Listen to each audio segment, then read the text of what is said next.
या देवी सर्वभूतेषु शक्तिरूपेण संस्थिता नमस्तस्यै नमस्तस्यै नमस्तस्यै नमो नमः।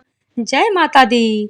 आप सभी को नवरात्रि के 8वें दिन की शुभकामनाएं। आप सभी पर माँ भवानी की कृपा सदैव बनी रहे।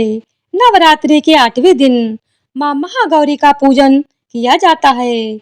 इस दिन जो भी भक्तगण माँ महागौरी का पूजन करते हैं उनकी सभी मनोकामनाएं पूर्ण होती हैं।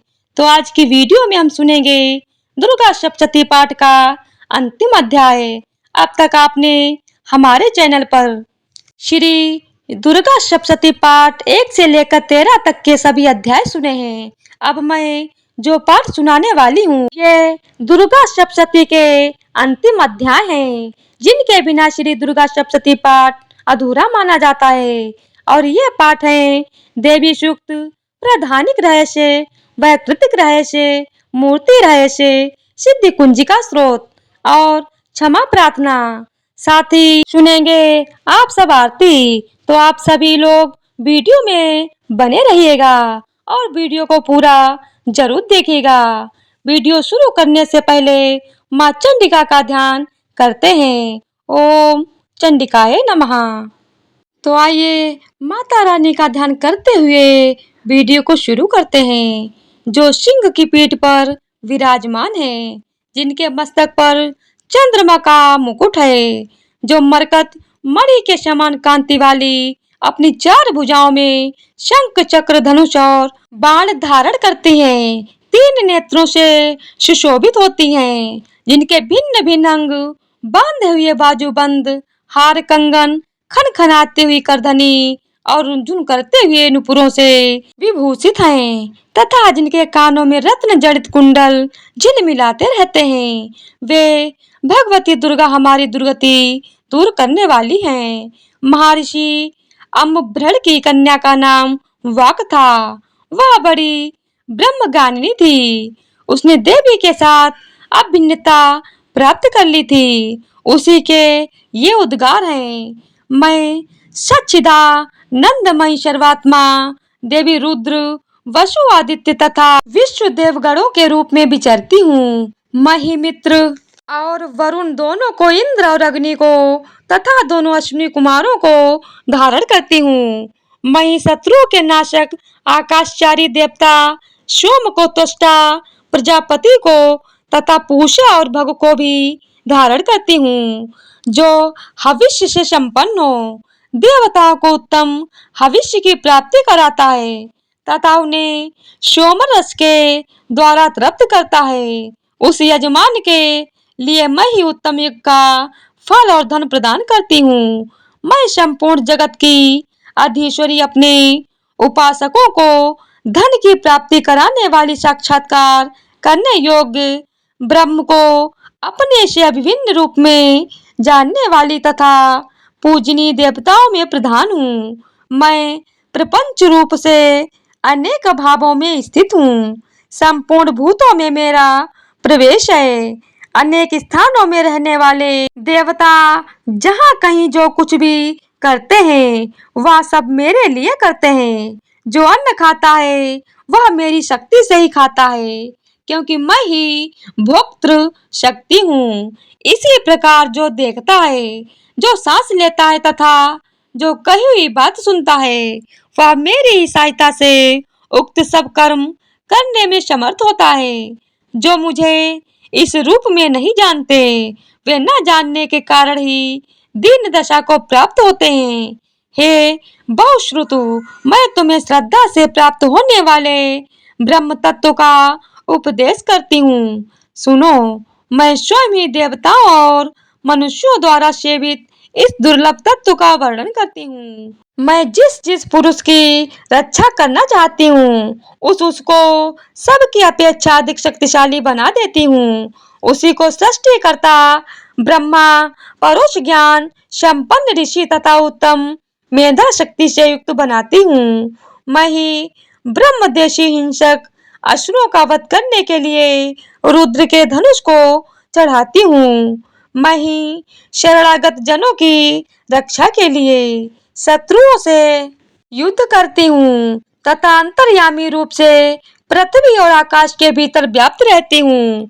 मैं ही इस जगत के पिता रूप आकाश को सर्वधिष्ठान स्वरूप परमात्मा के ऊपर उत्पन्न करती हूँ। समुद्र संपूर्ण भूतों के उत्पत्ति स्थान परमात्मा में तथा जल बुद्धि की व्यापक वृत्तियों में मेरे कारण कारण स्वरूप चैतन्य ब्रह्म की स्थिति हूँ।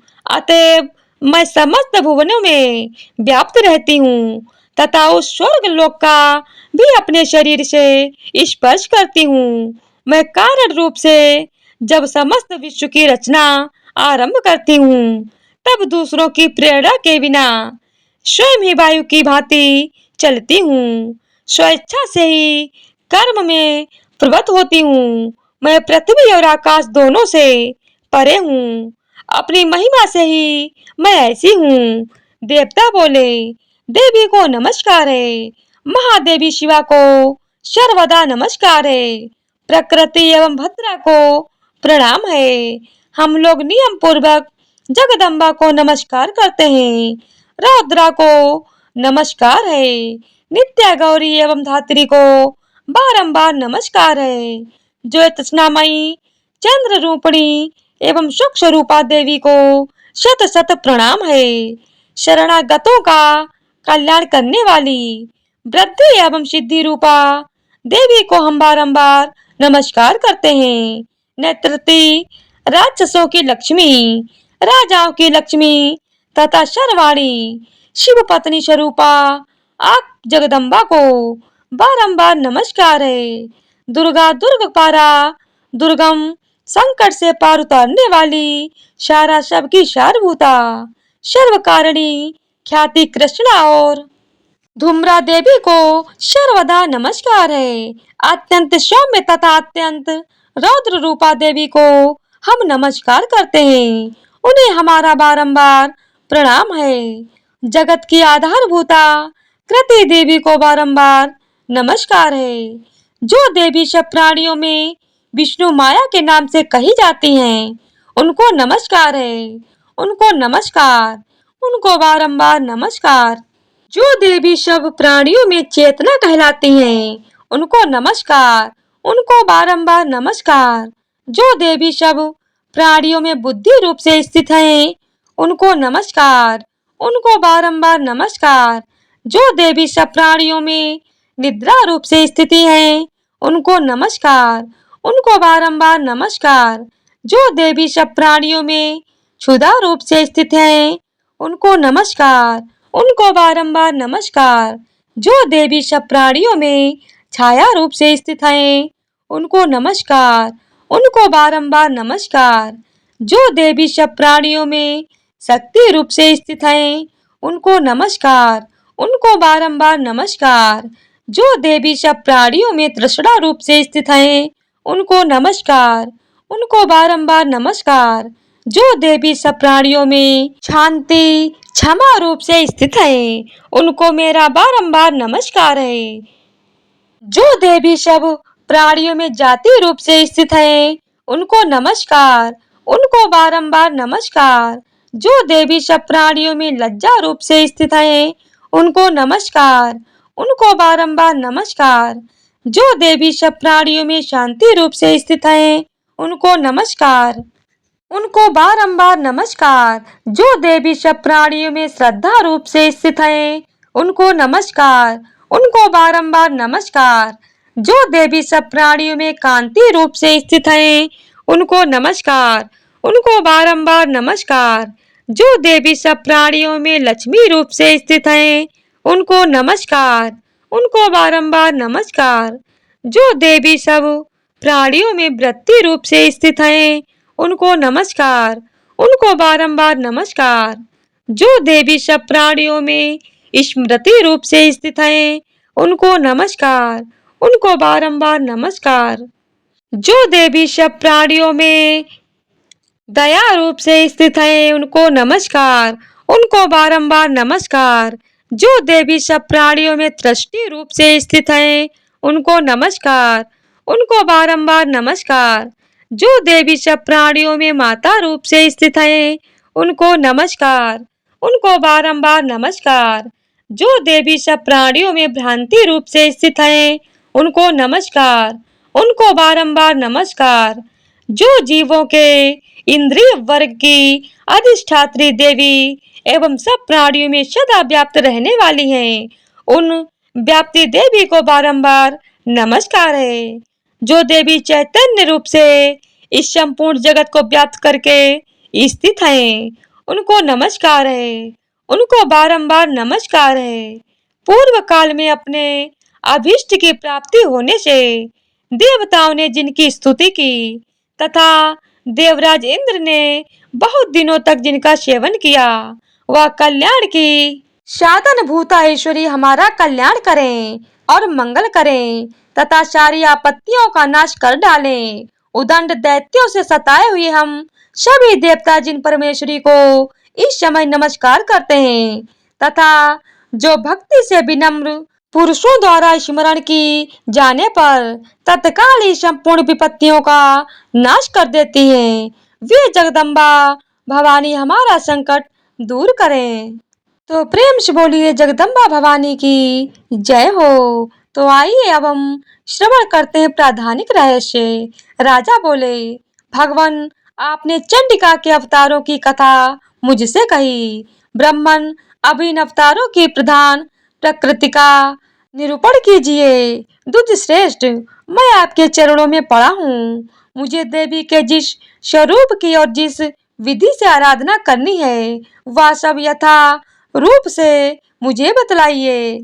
ऋषि कहते हैं, राजन यह रहस्य परम गोपनीय है। इसे किसी से कहने योग्य नहीं बतलाया गया है, किंतु तुम मेरे अनन्य भक्त हो, इसीलिए तुमसे न कहने योग्य मेरे पास कुछ भी नहीं है। त्रिगुणमयी परमेश्वरी महालक्ष्मी ही सबका आदि कारण है। वही दृश्य और अदृश्य रूप से संपूर्ण विश्व को व्याप्त करके स्थित हैं। राजन, वे अपनी चार भुजाओं में मातुलुंग, बिजौरा का फल, गदा, खेट, ढाल एवं पान पात्र और मस्तक पर नागलिंग तथा योनि इन वस्तुओं को धारण करती हैं। तपाए हुए सुवर्ण के समान उनकी कांति है।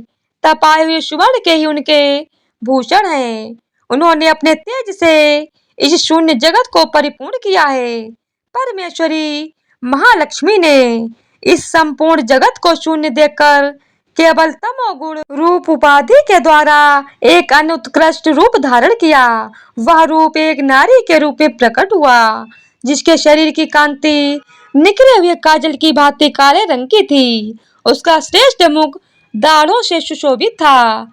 नेत्र बड़े बड़े और कमर पतली थी। उसकी चार भुजाएं ढाल, तलवार, प्याले और कटे हुए मस्तक से सुशोभित थी। वह वक्ष स्थल पर कबंध धड़ की तथा मस्तक पर मुंडों की माला धारण किए हुए थी। इस प्रकार प्रकट हुई स्त्रियों में श्रेष्ठ तामसी देवी ने महालक्ष्मी से कहा, माता जी, आपको नमस्कार है। मुझे मेरा नाम और कर्म बताइए। तब महालक्ष्मी ने स्त्रियों में श्रेष्ठ उस तामसी देवी से कहा, मैं तुम्हें नाम प्रदान करती हूँ और तुम्हारे जो जो कर्म हैं उनको भी बतलाती हूँ। महामाया, महाकाली, महामारी, क्षुधा, तृष्णा, निद्रा, त्रस्ता, एक वीरा, कालरात्रि तथा दुरत्या, ये तुम्हारे नाम हैं। जो कर्मों के द्वारा लोक में चरितार्थ होंगे, इन नामों के द्वारा तुम्हारे कर्मों को जानकर जो उनका पाठ करता है, वह सुख भोगता है। राजन, महाकाली से यूं कहकर महालक्ष्मी ने अत्यंत शुद्ध सत्व गुण के द्वारा दूसरा रूप धारण किया, जो चंद्रमा के समान गौर वर्ण था। वह श्रेष्ठ नारी अपने हाथों में अक्षमाला, अंकुश, वीणा तथा पुस्तक धारण किए हुए थी। महालक्ष्मी ने उसे भी अपना नाम प्रदान किए। महाविद्या, महावाणी, भारती, वाक, सरस्वती, आर्या, ब्राह्मी, कामधेनु, वेदगर्भा और धीश्वरी, बुद्धि की स्वामिनी, ये तुम्हारे नाम होंगे। तदनंतर महालक्ष्मी ने महाकाली और महासरस्वती से कहा, देवियों तुम दोनों अपने अपने गुणों के योग्य स्त्री पुरुष के जोड़े उत्पन्न करो। उन दोनों से यूं कहकर महालक्ष्मी ने पहले स्वयं ही स्त्री पुरुष का एक जोड़ा उत्पन्न किया। वो दोनों हृदय गर्भ, निर्मल, ज्ञान से संपन्न, सुंदर तथा कमल के आसन पर विराजमान थे। उनमें एक स्त्री थी और दूसरा पुरुष। तत्पश्चात माता महालक्ष्मी ने पुरुष को ब्राह्मण, विधेय, विरिच तथा धात इस प्रकार संबोधित किया और स्त्री को श्री पद्म, कमला, लक्ष्मी इत्यादि नामों से पुकारा। इसके बाद महाकाली और महासरस्वती ने एक एक जोड़ा उत्पन्न किया। इनके भी रूप और नाम मैं तुम्हें बतलाता हूँ। महाकाली ने कंठ में नील चिन्ह से युक्त लाल भुजा, श्वेत शरीर और मस्तक पर चंद्रमा का मुकुट धारण करने वाले पुरुष को तथा गोरे रंग की स्त्री को जन्म दिया। वह पुरुष रुद्र, शंकर, स्थाणु, कपर्दी और त्रिलोचन के नाम से प्रसिद्ध हुआ तथा स्त्री के त्रयी, विद्या, कामधेनु, भाषा, अक्षरा और स्वरा ये नाम हुए। राजन, महासरस्वती ने गोरे रंग की स्त्री और श्याम रंग के पुरुष को प्रकट किया। उन दोनों के नाम भी मैं तुम्हें बतलाता हूँ। उनमें पुरुष के नाम विष्णु, कृष्ण, हृषिकेश, वासुदेव और जनार्दन हुए तथा स्त्री उमा, गौरी, सती, चंडी, सुंदरी, शुभगा और शिवा इन नामों से प्रसिद्ध हुई। इस प्रकार तीनों युवतियां ही तत्काल पुरुष रूप को प्राप्त हुई। इस बात को ज्ञान नेत्र वाले लोग ही समझ सकते हैं। दूसरे अज्ञानी जन इस रहस्य को नहीं जान सकते। राजन, महालक्ष्मी ने त्रयी विद्या रूपा सरस्वती को ब्रह्मा के लिए पत्नी रूप में समर्पित किया। रुद्र को वरदायिनी गौरी तथा भगवान वासुदेव को लक्ष्मी दे दी। इस प्रकार सरस्वती के साथ संयुक्त होकर ब्रह्मा जी ने ब्रह्मांड को उत्पन्न किया और परम पराक्रमी भगवान रुद्र ने गौरी के साथ मिलकर उसका भेदन किया। राजन, उस ब्रह्मांड में प्रधान महत्व तत्व, आदिकारी समूह, पंच महाभूतात्मक समस्त स्थावर जगड़म रूप जगत की उत्पत्ति हुई। फिर लक्ष्मी के साथ भगवान विष्णु ने उस जगत का पालन पोषण किया और प्रलय काल में गौरी के साथ महेश्वर ने उस संपूर्ण जगत का संहार किया। महाराज, महालक्ष्मी ही सर्वसत्वमयी तथा सब सत्वों की अधीश्वरी है। वे ही निराकार और साकार रूप में रहकर नाना प्रकार के नाम धारण करती हैं। सगुणवाचक, सत्य, ज्ञान, चित्त, महामाया आदि नामांतरों से इन महालक्ष्मी का निरूपण करना चाहिए। केवल एक नाम महालक्ष्मी मात्र से अथवा अन्य प्रत्यक्ष आदि प्रमाण से उनका वर्णन नहीं हो सकता। प्राधानिक रहस्य संपूर्ण हुआ। तो प्रेम से बोलिए जय माता दी। अब आइए श्रवण करते हैं अथवैकृतिक रहस्य। ऋषि कहते हैं, राजन, पहले जिन सत्व प्रधाना त्रिगुणमयी महालक्ष्मी के तामसी आदि भेद से 3 स्वरूप बतलाए गए। वे ही सर्वा, चंडिका, दुर्गा, भद्रा और भगवती आदि अनेक नामों से कही जाती हैं। तमोगुणमयी महाकाली भगवान विष्णु की योग निंद्रा कही गई है। मधु और कैटभ का नाश करने के लिए ब्रह्मा जी ने जिनकी स्तुति की थी, उन्हीं का नाम महाकाली है। उनके 10 मुख, 10 भुजाएं और 10 पैर हैं। वे काजल के समान काले रंग की हैं तथा 30 नेत्रों की विशाल पंक्ति से सुशोभित होती हैं। भूपाल उनके दांत और दाढ़ें चमकती रहती हैं। यद्यपि उनका रूप भयंकर है, तथापि वे रूप सौभाग्य, कांति एवं महती संपदा के अधिष्ठान प्राप्ति स्थान है। वे अपने हाथों में खड़क, बाण, गदा, शूल, चक्र, चक्र, भूषिंड, परिघ, धनुष तथा जिससे रक्त चूता रहता है ऐसा कटा हुआ मस्तक धारण करती हैं। ये महाकाली भगवान विष्णु की दुस्तर माया है। आराधना करने पर ये चराचर जगत को अपने उपासक के अधीन कर देती हैं। संपूर्ण देवताओं के अंगों से जिनका प्रादुर्भाव हुआ था वे अनंत कांति से युक्त साक्षात महालक्ष्मी है। उन्हें ही त्रिगुणमयी प्रकृति कहते हैं तथा वे ही महिषासुर का मर्दन करने वाली हैं। उनका मुख, गोरा, भुजाएं, श्याम स्तन मंडल, अत्यंत श्वेत कटिभाग और चरण लाल तथा जंघड़ा और पिंडली नीले रंग की है। अजय होने के कारण उनको अपने शौर्य का अभिमान है।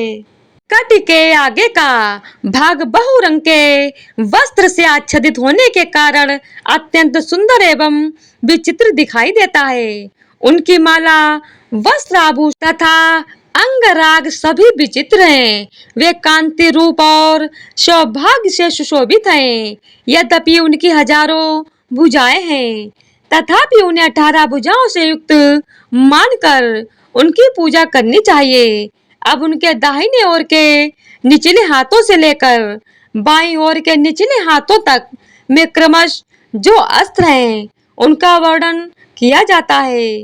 अक्षमाला, कमल, बाण, खड्ग, वज्र, गदा, चक्र, त्रिशूल, परशु, शंख, घंटा, पाश, शक्ति, दंड, चर्म ढाल, धनुष, पान पात्र और कमंडलू, इन आयुधों से उनकी भुजाएं विभूषित हैं। वे कमल के आसन पर विराजमान हैं।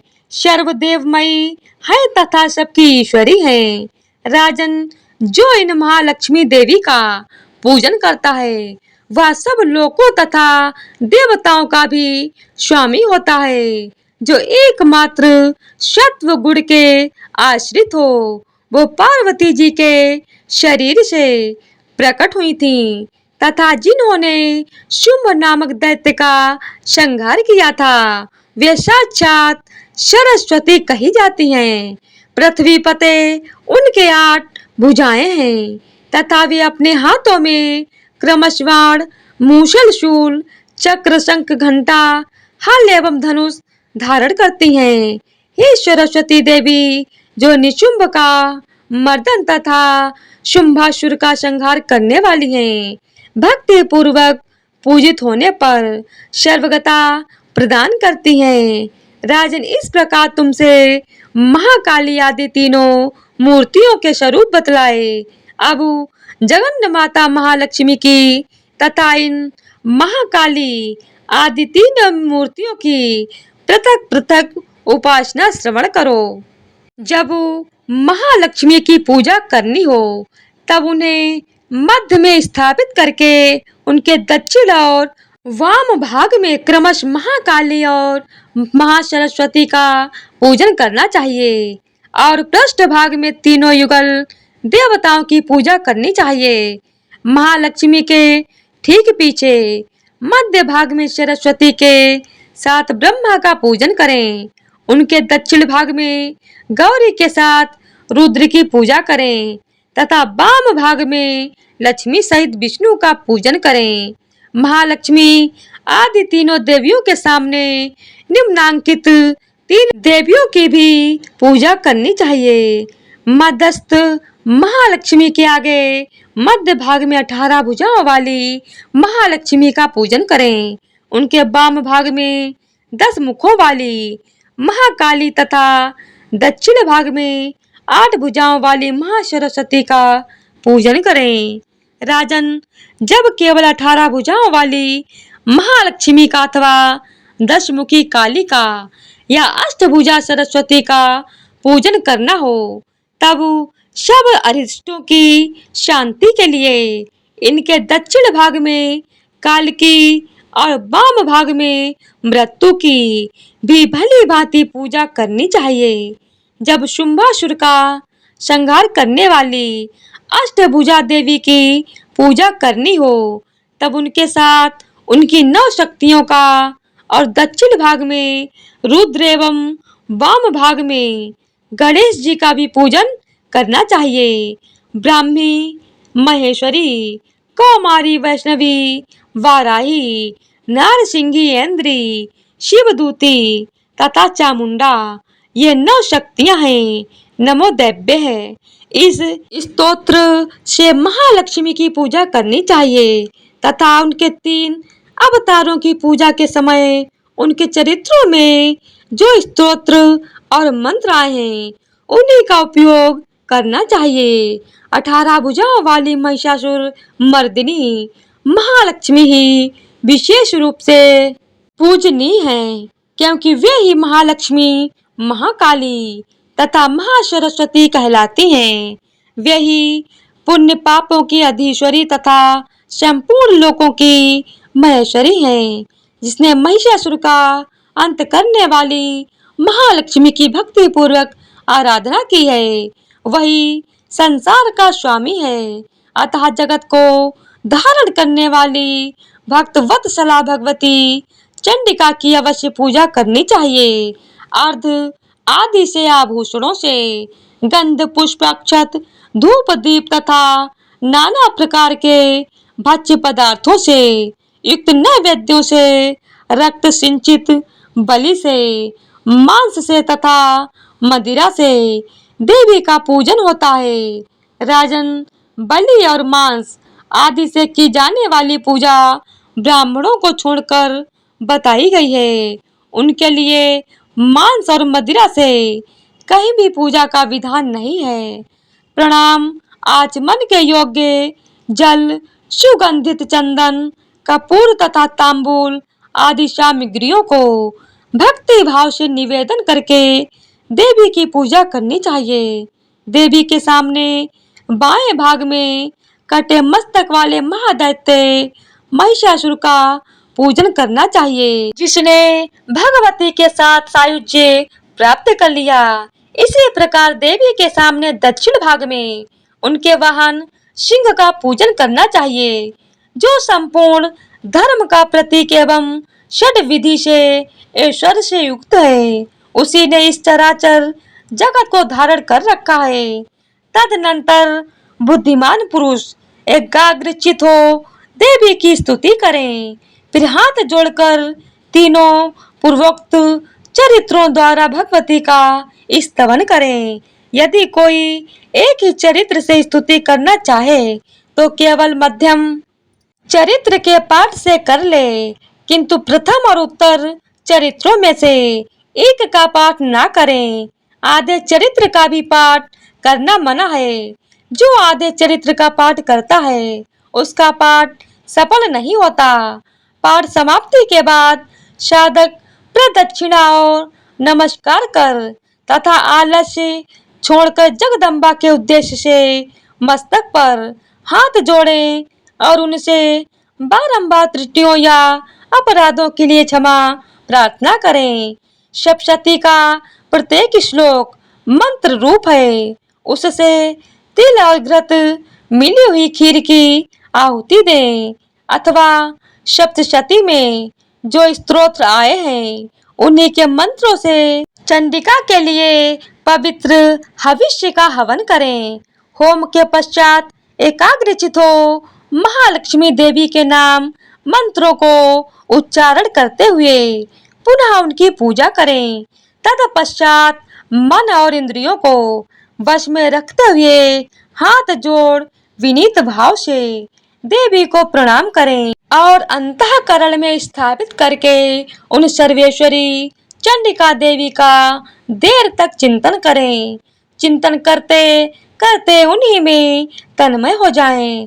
इस प्रकार जो मनुष्य प्रतिदिन भक्ति पूर्वक परमेश्वरी का पूजन करता है वह मनोवांछित भोगों को भोग कर अंत में देवी का सायुज्य प्राप्त करता है। जो भक्त वत्सला चंडी का प्रतिदिन पूजन नहीं करता, भगवती परमेश्वरी उसके पुण्य को जलाकर भस्म कर देती हैं। इसीलिए राजन, तुम सर्वलोक महेश्वरी चंडिका का शास्त्रोक्त विधि से पूजन करो, उससे तुम्हें सुख मिलेगा। वैकृतिक रहस्य संपूर्ण हुआ। तो प्रेम से बोलिए जय माता दी। अब श्रवण करेंगे मूर्ति रहस्य। ऋषि कहते हैं, राजन, नंदा नाम की देवी जो नंद से उत्पन्न होने वाली हैं, उनकी यदि भक्ति पूर्वक स्तुति और पूजा की जाए तो वे तीनों लोकों को उपासक के अधीन कर देती हैं। उनके श्री अंगों की कांति कनक के समान उत्तम है। वे सुनहरे रंग के सुंदर वस्त्र धारण करती हैं। उनकी आभा सुवर्ण के तुल्य है तथा वे सुवर्ण के ही उत्तम आभूषण धारण करती हैं। उनकी चार भुजाएं कमल, अंकुश, और शंख से सुशोभित हैं।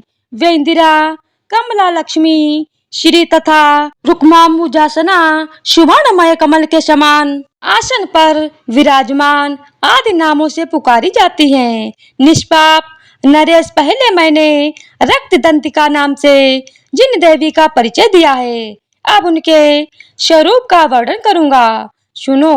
वह सब प्रकार के भयों को दूर करने वाली हैं।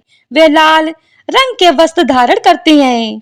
उनके शरीर का रंग भी लाल ही है और अंगों के समस्त आभूषण भी लाल रंग के हैं। उनके अस्त्र शस्त्र, नेत्र, सिर के बाल, तीखे नख और दांत सभी रक्त वर्ण के हैं। इसीलिए वे रक्त दंतिका कहलाती और अत्यंत भयानक दिखाई देती हैं। जैसे स्त्री पति के प्रति अनुराग रखती है, उसी प्रकार देवी अपने भक्त पर माता की भांति स्नेह रखते हुए उनकी सेवा करती हैं। देवी रक्त दंतिका का आकार वसुधा की भांति विशाल है। उनके दोनों स्तन सुमेरु पर्वत के समान हैं। वे लंबे चौड़े, अत्यंत स्थूल एवं बहुत ही मनोहर हैं। कठोर होते हुए भी अत्यंत कमनीय हैं तथा पूर्ण आनंद के समुद्र हैं। संपूर्ण कामनाओं की पूर्ति करने वाले ये दोनों स्तन देवी अपने भक्तों को पिलाती हैं। वे अपनी चार भुजाओं में खड़ग, पान पात्र, मूसल और हल धारण करती हैं। यही रक्त चामुंडा और योगेश्वरी देवी कहलाती हैं। इनके द्वारा संपूर्ण चराचर जगत व्याप्त है। जो इन रक्त दंतिका देवी का भक्ति पूर्वक पूजन करता है, वह भी चराचर जगत में व्याप्त होता है। वह यथेष्ट भोगों को भोग कर अंत में देवी के साथ सायुज्य प्राप्त कर लेता है। जो प्रतिदिन रक्त दंतिका देवी के शरीर का यह स्तवन करता है, उसकी वे देवी प्रेम पूर्वक शरणचर रूप सेवा करती हैं। ठीक उसी तरह जैसे पतिव्रता नारी अपने प्रियतम पति की परिचर्या करती है। शाकंभरी देवी के शरीर की कांति नीले रंग की है। उनके नेत्र नील कमल के समान नाभि नीची है तथा त्रिवली से विभूति उधर मध्य भाग सूक्ष्म है। उनके दोनों स्तन अत्यंत कठोर, सब ओर से बराबर हैं। ऊंचे, गोल, स्थूल तथा परस्पर सटे हुए हैं। वे परमेश्वरी कमल में निवास करने वाली हैं और हाथों में बाणों से भरी मुष्टि कमल शाख समूह तथा प्रकाशमान धनुष धारण करती हैं। वह शाख समूह अनंत मनोवांछित रसों से युक्त तथा क्षुधा, तृषा और मृत्यु के भय को नष्ट करने वाला तथा फूल, पल्लव, मूल आदि एवं फलों से संपन्न है। वे ही शाकंभरी, शताक्षी तथा दुर्गा कही गई हैं। वे शोक से रहित, दुष्टों का दमन करने वाली तथा पाप और विपत्ति को शांत करने वाली देवी हैं। उमा, गौरी, सती, चंडी, कालिका और पार्वती भी वे ही हैं। जो मनुष्य शाकंभरी देवी की स्तुति, ध्यान, जप, पूजा और वंदन करता है। वह शीघ्र ही अन्न पान एवं अमृत रूप अक्षय फल का भागी होता है।